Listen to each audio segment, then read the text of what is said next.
Tonight on KQED Newsroom, safer cities and equal justice for all. What needs to change to make that a reality? Oakland Police Chief LeRonne Armstrong and San Francisco Police Chief Bill Scott talk about policing the streets and the challenges they face. Also, we speak with social justice activist Lisa McNair about how San Francisco can make its policing more equitable. Plus, we hang out with these marine mammals in this week's look at something beautiful. Welcome to KQED Newsroom. I'm Priya David Clemens.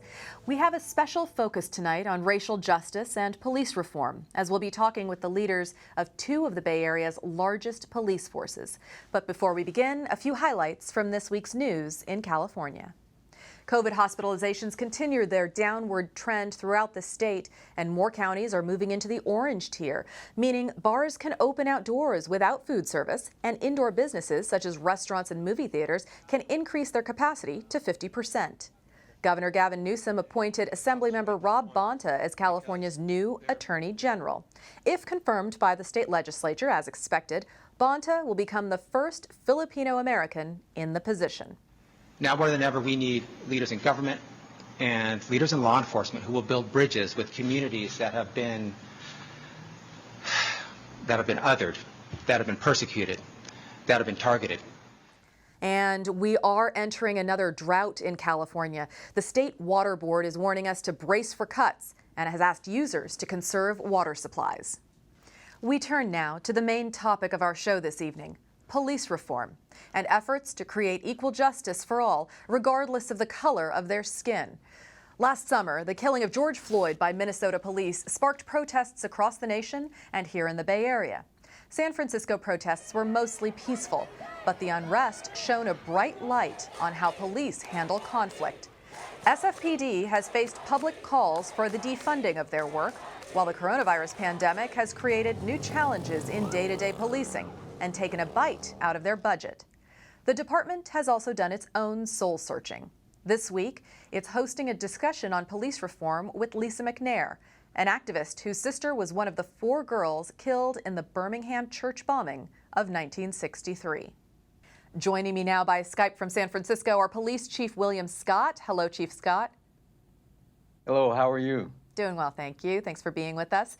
And social justice activist Lisa McNair. Lisa, thank you for joining us. Hello, and thank you for having me.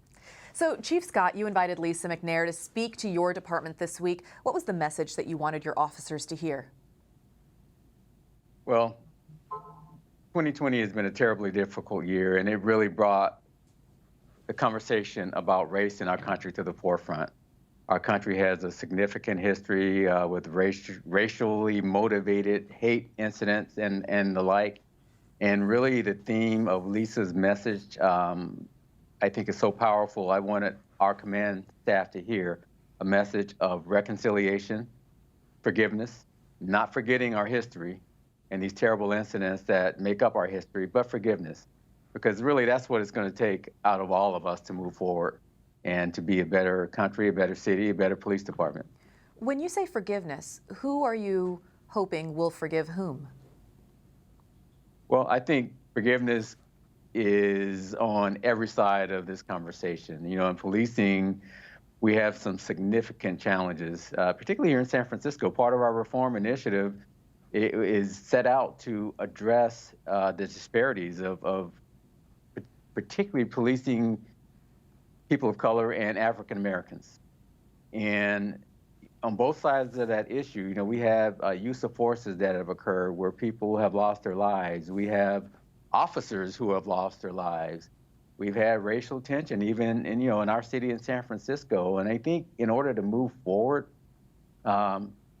people have to really step back, have these difficult conversations, acknowledge some of the pain and hurt and some of the wrong that's happened, and forgive. And I think there's room to do that on every side of this equation. We'll get back to more on those police reforms in a bit, but Lisa, why don't you tell us first about your personal journey and why you're here speaking on these issues? Well, my older sister was Denise McNair, and she was one of the youngest girls who were killed in the 16th Street church bombing in 1963. Bomb was planted by the Ku Klux Klan, and it killed those girls and damaged the church and injured several others. So I'm here to just share that story and share life lessons that me and my family have learned over the years in dealing with this national tragedy. And my goal is always to hope to bring together unity and help human beings understand that we are all human beings, and we can do better together than we can apart. Lisa, where do you see the resistance coming in? Where do you see that people are not as comfortable with your message? I think the big thing is a human being thing. No one wants to acknowledge that they have bad thoughts about other people. No one wants to admit that they've done other bad things to other people just based on their race or their gender. And to really have a hard conversation about who we are as a people can be challenging. But the only way for us to have real healing is to take our shame and our pain out from under the table and deal with it. And that's the only way we can come together. Chief Scott, let's talk about the scrutiny that police departments are facing across the country and, of course, here in San Francisco about how officers handle interactions involving people of color. So the concern is that the color of your skin or your socioeconomic status changes the kind of treatment you can expect from the police, whether that's use of force or the likelihood of getting pulled over or getting arrested. How are you responding to that concern? Well, first of all, the San Francisco Police Department, we are in the midst of a massive reform effort that has been ongoing since 2016, when the US DOJ came in and recommended, they had 94 findings, 272 recommendations. Among the findings were that the San Francisco Police Department actually had a huge disparity in terms of policing in the African American community in our city. Stops were out of proportion, use of forces were out of proportion, arrests, searches, the yield rates on those searches. In other words, the evidence that was found was much lower among blacks at that time than it was with whites, which is an indication that there might be problems that we need to dig into. And so those 272 recommendations were geared to address those issues. And we are, at this point, 162 they found to be in substantial compliance. There's another 38 or so that we believe we will be done in April, at the end of next month. So you're coming which towards will put us completion about then. Over 90% completion. Yeah. And so of those, what are a few of the components that you felt were really major changes that you implemented, and have they made a difference? I'll give you one that's really, really huge. Is our use of force general order. Our use of force general order is the department's guidelines on when we're allowed to use force and what the rules are to use force.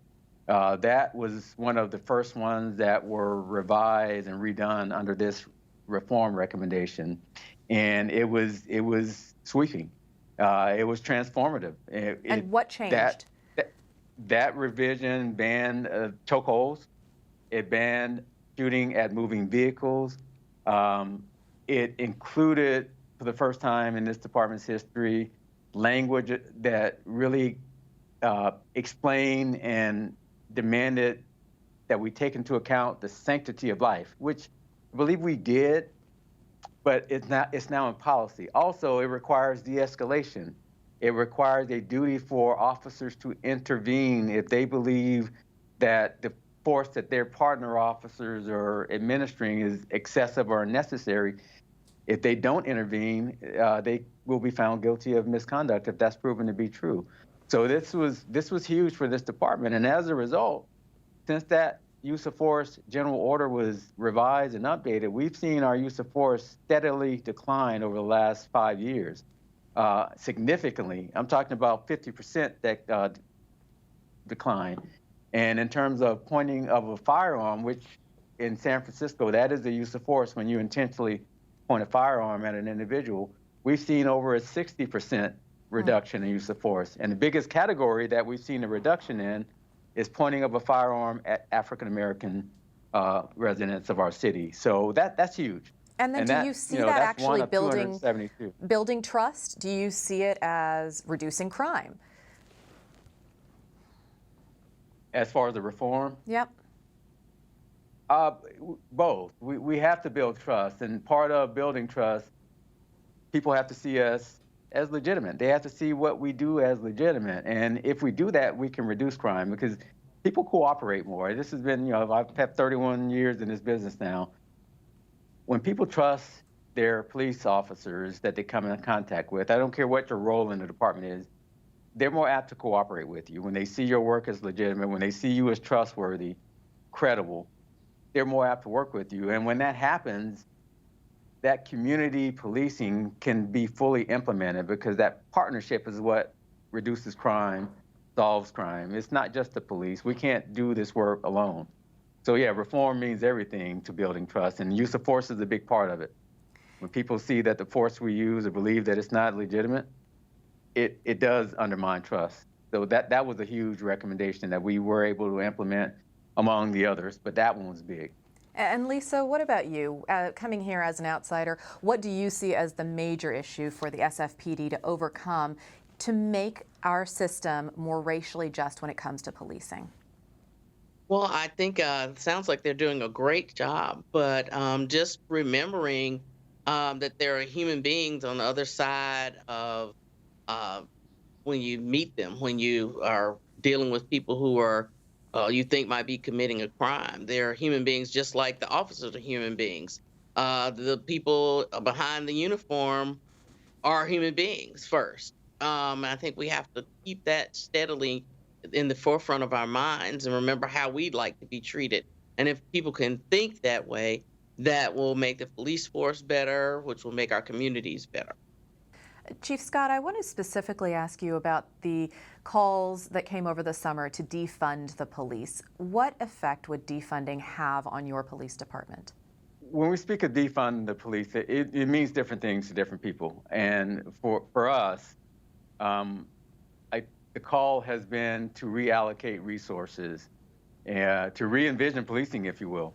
And we support, this department and I as chief of police support some of that. Now, look, I have an organization to run and I have a tremendous operation to run with tremendous needs and expectations. We respond to over 300,000 calls for service every year. That means somebody's picking up the phone and dialing 911 or 311 or the non-emergency number saying, I need the police department's help. We need the staffing, we need the equipment, we need the training to respond to those calls effectively. So I definitely don't advocate defunding. Chief Scott, what does it mean to balance the needs of your community and your officers and your own personal mental and physical health in the job that you have? It can become easy to be cynical when you see so many bad things day in and day out. But you have to balance that with the good that you see. And that means getting out of your car when you're on patrol, engaging with people, talking to people outside of a crisis situation to keep that balanced perspective. And I know that worked for me on my way, through my career, and it works for me to this day. The best part of my job is when I get to interact with the public. All the other things, the politics and the tough decisions, those are part of what I have to do. But what keeps me in balance is interaction with the public, the positive interactions, and that really is really important in policing. And you also have to keep the balance with your family because this job is all-consuming, and if you don't keep your spiritual and your family life balance with your work, that has shown, actually, this is a part of our reform, that is shown to be detrimental to community policing. That is shown to be detrimental to our efforts to reduce force. Chief William Scott with the San Francisco Police Department, Lisa McNair, social justice activist, visiting us from Birmingham, Alabama. Thank you both for being here. Thank you so much for having me. Thank you for having me, Priya. We're only a few months into 2021, but the California homicide rate is up about 30% over last year. In Oakland, there have been 33 homicides to date this year, compared to 10 at this point in 2020 and 16 in 2019. Over the past decade, Oakland has had a total of 11 police chiefs. Several of them have been interim appointments, while others have served for a few years. The latest chief, LeRonne Armstrong, was sworn in last month. Armstrong is a 22-year veteran of the Oakland Police Department, most recently serving as a deputy chief.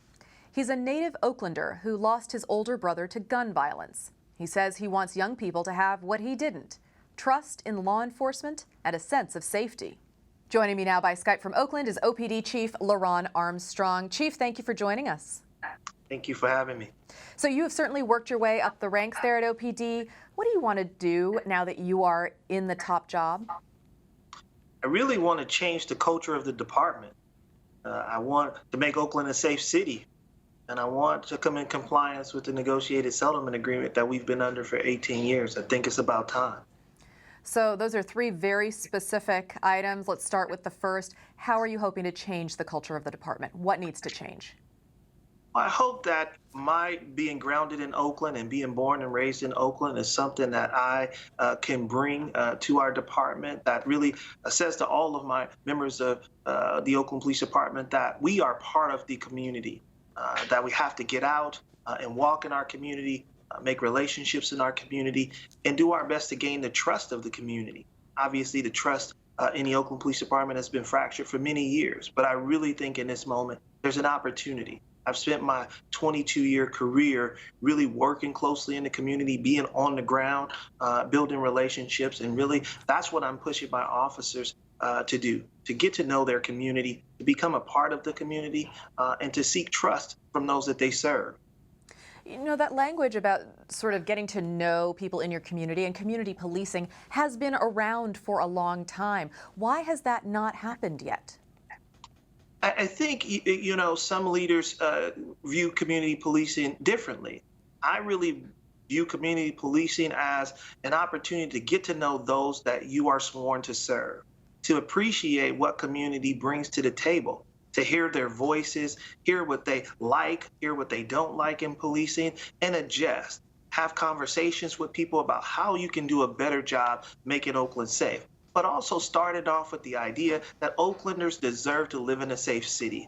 That is my mantra from the beginning. I do it personally. It starts with me. I started walking in the community on my first day. Once, even after I got sworn in, as soon as I took my right hand down, I left the ceremony and went into the Chinatown community and began on the ground working with our Chinatown community to help make them safe. And right now, many in Oakland do not feel safer. Homicides are up pretty significantly. Can you talk about what's happening there, and not just homicides, but other criminal activity as well? You said your mother doesn't feel safe going out at night. Can you give us a snapshot of safety in Oakland right now? Yeah, we've experienced a spike in violence across the city. Violence related to homicides, an increase in homicides, an uptick in shootings. We currently sit at 33 homicides for the year. That's a 200% increase compared to where we were last year. We have an increase in shootings in our city. We're up to 128 shootings this year. That is up over 100%.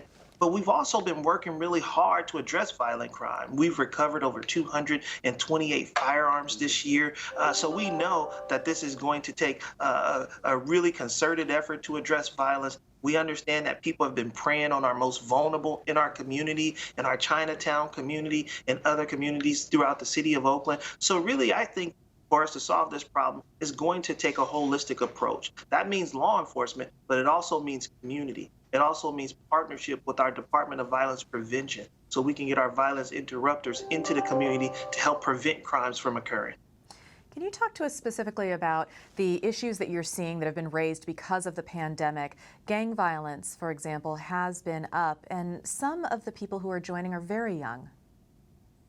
Yeah, unfortunately, our gang violence has been up because I think that we haven't been able to utilize our ceasefire strategy as we have over the past several years. Our ceasefire strategy has been truly successful in reducing violent crime in the city for many years. We've seen historical lows in homicides. And when the pandemic hit us, it didn't allow us to practice the strategy in the way in which we've done for many years. We could no longer directly communicate with the people at the highest risk.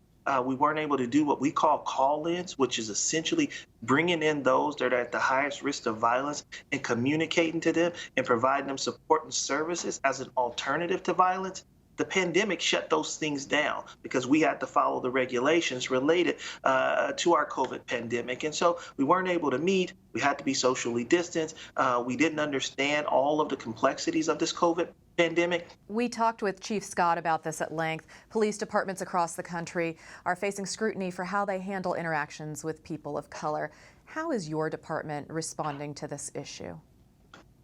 Yeah, we've been practicing procedural justice in our department, which really centers around treating people with dignity and respect, allowing people to have a voice and having respectful interactions. And so we are continuing to provide procedural justice training within our department. We'll be working with Stanford to actually create a course in cultural competency. We know that there's been race issues across the country when it comes to policing, and we want to have those difficult conversations within the Oakland Police Department. Our officers have been trained in bias, identifying racial bias, how to intervene in implicit bias. So all of these things are important as we discuss how do we interact with our community in a way in which that's respectful, but also allowing people to feel like they have trust in law enforcement, they have confidence in us, and they don't have to fear law enforcement when they do come in contact with police.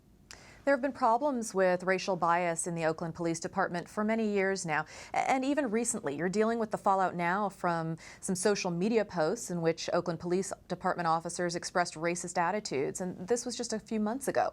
Would you tell our audience a little bit about the situation and your response? Yeah, we unfortunately, like many departments across the country, we experienced obviously some social media posts that was not consistent with the values of this police department. On day one, when I was sworn in, I said to the community that I would not tolerate that type of behavior, and we would do everything we could. As a chief, I would root out those that are involved in any connection to white supremacist or extremist behavior. We have a current investigation, internal investigation that's underway to identify any officers that might have these sort of ideas. And I've been very clear that it will not be tolerated in the Oakland Police Department. And I've communicated that throughout the organization. So at the conclusion of the investigation, I think we'll better understand how deep this problem may be. Let's go to the third item that you said that you really want to make a difference in, and that is coming into compliance with regulations that should be happening in your department. For those who don't know, because it started quite a while ago, almost 20 years ago, what is the consent decree that Oakland is under, and what progress do you still need to make? Well, the Oakland Police Department is under what we call a negotiated settlement agreement.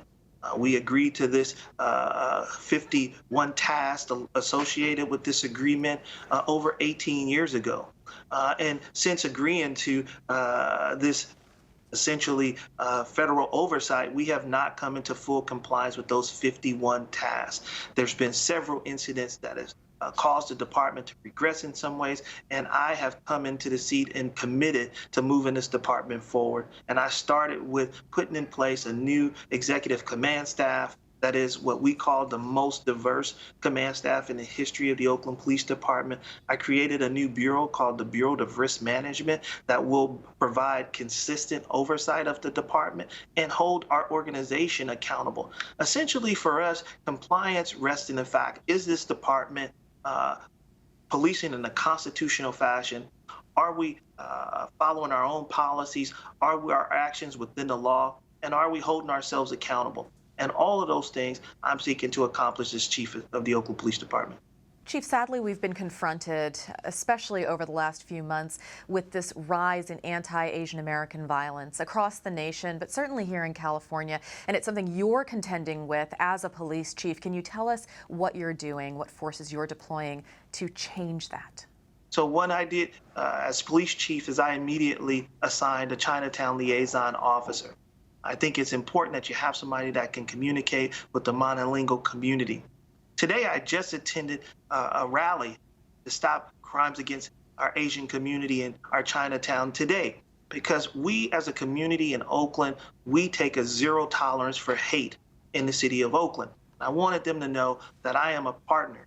We've also seen some of our business owners contribute funds in order to provide additional cameras in our Chinatown area. I think this is a real opportunity for Oakland to unite around our stance against hate.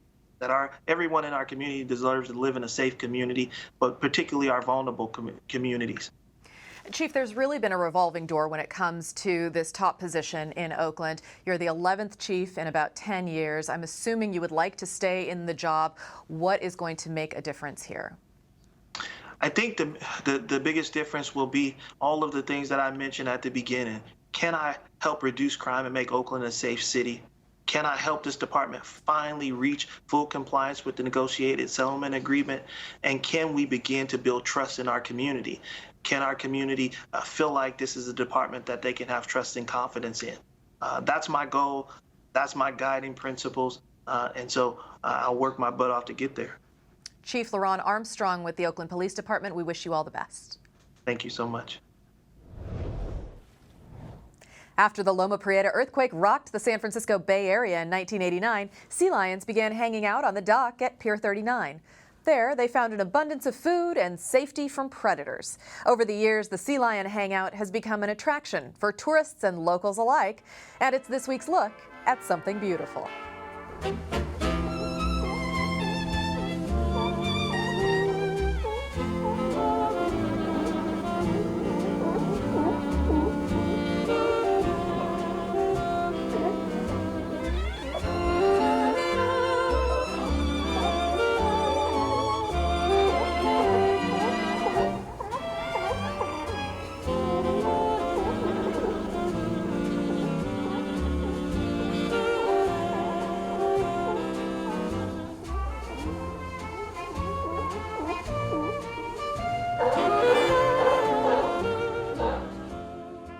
And before we go, we have an important note for you, our viewers. This show is going to be on a temporary hiatus as we prepare to move back into our headquarters, which are being renovated right now. That means we'll be off air after April 2nd through the end of July. We will be back, though, in August. I'm Priya David Clemens, and you can reach me on Twitter at Priya D. Clemens. You can find more of our news coverage at kqed.org/newsroom. From all of us here at KQED Newsroom, thank you for joining us. Good night.